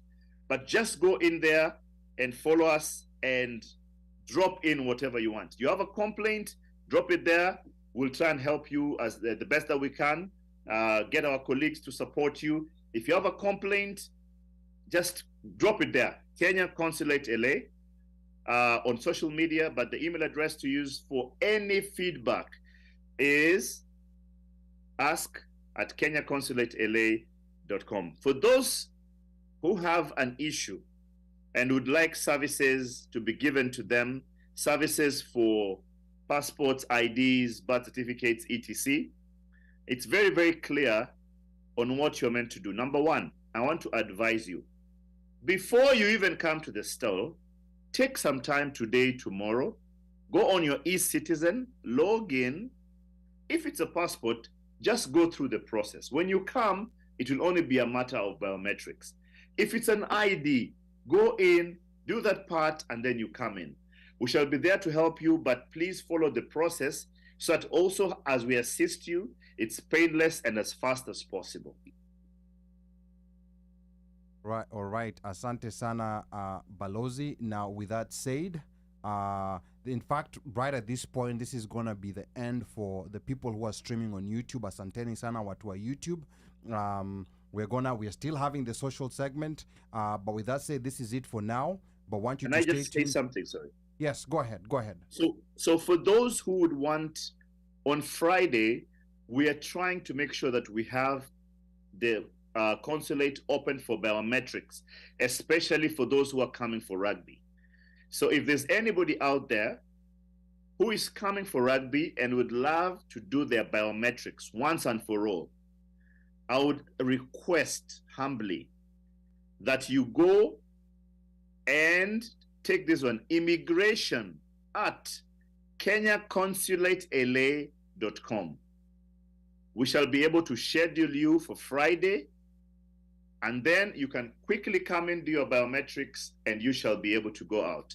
The other part I did not tell you guys, it skipped my mind, is the government in next month is going to bring into America's mobile biometric kits. And we shall give a raft of areas where we shall be coming to with the mobile biometric kits, where we shall be able to do biometrics for you wherever you are. Okay, all right. So biometrics wherever you are. You know, asante sana, Big Ted. This was quite exciting, and I think we need a part 2, a part 3, and a part 4 on so many other issues that came up, but we were not able to discuss in detail. So asante sana, we're gonna see you in LA. And with that said, I want to say this is it for now. And for the YouTube viewers, you know, we're gonna cut this off because YouTube haipendi mziki, and we will get back. We will get back after the hit or miss segment. But want you to stay tuned later in the social segment. Uno, before we get to the hit or miss segment, please remind us, what are we talking about in the social hour tonight? We shall be addressing matters pertaining women discrimination in Kenya, and we'll give you the whole spiel of what happened. It's a very disturbing story, but we shall manage my challenges. All right. Okay. Sawa sawa. So that's gonna be the social segment. Yes, sir. So we want you to stay tuned and keep it locked. Mimi ni mtangazaji wenu Ali Badawi aka Mjukuu wa Masai, and you're still tuned in to the OneMic Show. Now today, because of public demand, we've slightly changed the format of the show, and we're diving straight into the social segment. And I hope Big Ted is still there. Sijui kama ametoka. I'm right here. I'm right here. Okay, good. Yeah. So Big Ted, actually there were so many questions that were asked. Big Ted is gonna go to the comments later on, and he's gonna provide the answers later on after the show, because the comments were coming in too thick, too fast. We're gonna go straight into the hit or miss segment, and the rules are still the same. For those who are new, DJ OmoshFaya is ready on the decks. He's gonna be playing a Kenyan song, and we're gonna be doing a review, rather Kenyan songs. We're gonna be doing the review of the music. Thumbs up if you like it, thumbs down if you don't like it, and leave a comment. Tell us why you like it, tell us why you don't. Do you give it 1 star, 2 star, 3 stars, or 4 stars? And this is the way that we keep pushing Kenyan music. You know, Big Ted, I know this is the first time having Big Ted on the OneMic Show, but we've been doing this for so many years. Even when Kenyan music was not popular, we were doing this, and we're gonna keep doing this until the day we have Calligraph Jones headlining All-Star Weekend. DJ OmoshFaya, twende kazi. You got the keys to my heart. My baby never lets me down. My baby never